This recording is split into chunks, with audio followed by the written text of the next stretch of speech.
Welcome back to Megan's Quarantine Kitchen. Today, you could call me Ishmael because I'm chasing that white whale. Is that lame? I'm gonna regret saying that. But the white whale is lasagna bolognese. Everything from scratch. Now, I know you guys have made lasagna before. I've made lasagna before. I mean, I've made all these components separately, but I've never made them all in the same day. I don't know if it will be as good as Paris Hilton's lasagna. If you can find a clip of her saying these spoons are brutal, that'd be great.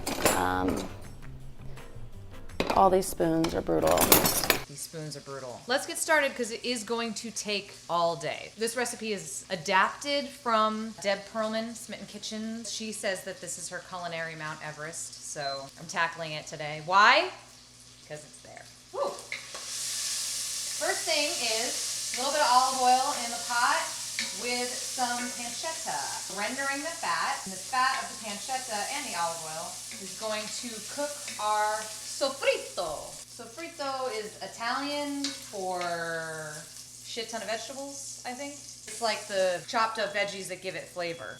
That's not in here, that's coming from outside. I already have in this bowl celery and carrots all chopped up, but now I'm gonna show you how I chop up an onion, because that'll be fun, right? Start by taking the top off, not the root, but the other end. Cut through the root. Take the peel off. It's gonna be embarrassing if I can't take the peel off. It's like a really stuck on peel. Now lay your hand flat, run your knife right through like that, a little bit further up, and then boom, boom. Is this fun? No? But is it helpful? Because I want to be nothing if not useful. I'm an actress, can't work from home. Useful as a, I don't know, something not very useful. I'm working right now.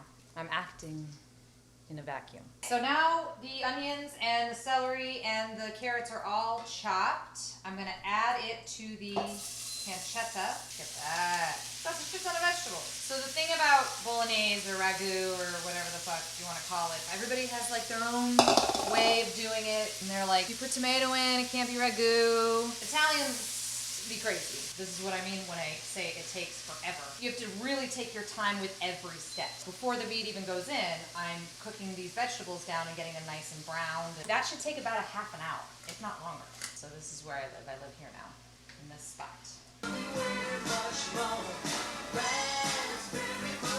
Look how much it's cooked down.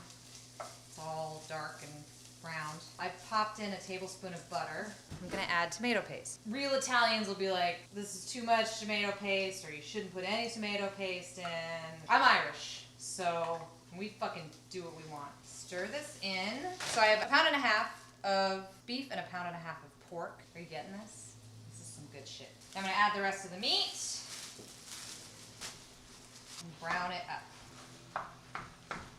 I'm gonna add salt, a little bit of pepper, then my secret ingredient, a little bit of cinnamon. I put this in my lasagna when I was first dating Maddie, and then we got married. You do the math. It's good. Stir that out one last time before you add in 3 cups of whole milk.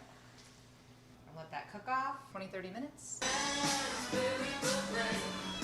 So you can see that all the milk is now cooked out. Now is the low and slow part.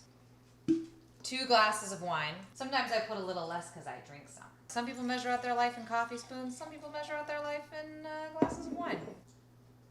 The sauce got the glass, but I got the bottle. This is going to simmer for 2 to 3 hours, maybe even more than 3 hours. Keep tasting it as you go. You'll know when it's done. Just keep adding broth over the top to keep it moist. This is about 3 cups. I'll probably use like 2.5 of this. And then when we meet back, the bolognese ragu sauce will be done. Ooh, this is a bitch. This is more work than I even anticipated. I already made the pasta and I cheated. I'm sorry. Sorry, the dog's eating her dinner. I made it in my pasta maker because making homemade pasta on the thing with the well and the thing is a messy bitch. And there's already a messy bitch in this kitchen. These are all drying sheets of fresh pasta. The ragu is done. This is 3.5 hours. So I'm gonna make the bechamel now, the last component. So I'm melting the butter, and then I'm gonna sprinkle 1/2 cup flour on top. So bechamel is a mother sauce. And I don't remember what the other ones are. Tomato, hollandaise, I'm not sure. Get a whisk. Come on, suck a dick. Okay, Carol really wants this butter sidebar.